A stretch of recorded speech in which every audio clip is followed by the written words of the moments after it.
জাতীয় বিপ্লব ও সংহতি দিবস উপলক্ষে কক্সবাজার জেলা বিএনপির উদ্যোগে বর্ণাঢ্য র্যালি এবং অনুষ্ঠান সম্পন্ন হয়েছে। শুক্রবার বিকাল 4:30 জেলা বিএনপির কার্যালয় থেকে র্যালিটি শুরু হয়ে শহরের বিভিন্ন সড়ক প্রদক্ষিণ করে।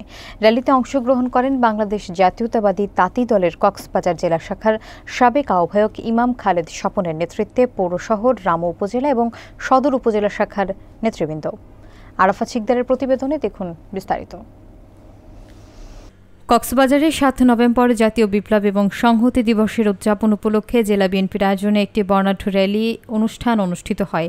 বিকেল 4:30 জেলা কার্যালয় থেকে র্যালি শুরু হয়ে শহরের গুরুত্বপূর্ণ সড়কগুলো প্রদক্ষিণ করে। র্যালিতে কক্সবাজার জেলা তাঁতি দলের সাবেক আহ্বায়ক ইমাম খালেদ স্বপনের নেতৃত্বে পৌর শহর, রামু উপজেলা এবং সদর উপজেলার বিভিন্ন শাখা নেতৃবৃন্দ উপস্থিত ছিলেন। এ সময় জেলা তাঁতি দলের সিনিয়র নেতৃবৃন্দ, পৌর তাঁতি দলের সাধারণ সম্পাদক ও অর্থ সম্পাদক, সহসভাপতি এবং উপজেলা শাখার নেতারা অংশগ্রহণ করে। র্যালিতে অংশগ্রহণকারীরা পতাকা, ব্যানার এবং ফেস্টুন নিয়ে শহরকে উৎসব মুখর পরিবেশে ভরে তোলেন। বক্তারা বলেন, জাতীয় বিপ্লব ও সংহতি দিবস দেশের গণতন্ত্র এবং জাতীয় ঐক্যের ইতিহাসে গুরুত্বপূর্ণ দিন হিসেবে চিহ্নিত। এই দিনে সৈনিক ও সাধারণ জনগণ একত্রিত হয়ে দেশের স্বাধীনতা ও সার্বভৌমত্ব রক্ষায় ভূমিকা রেখেছিল।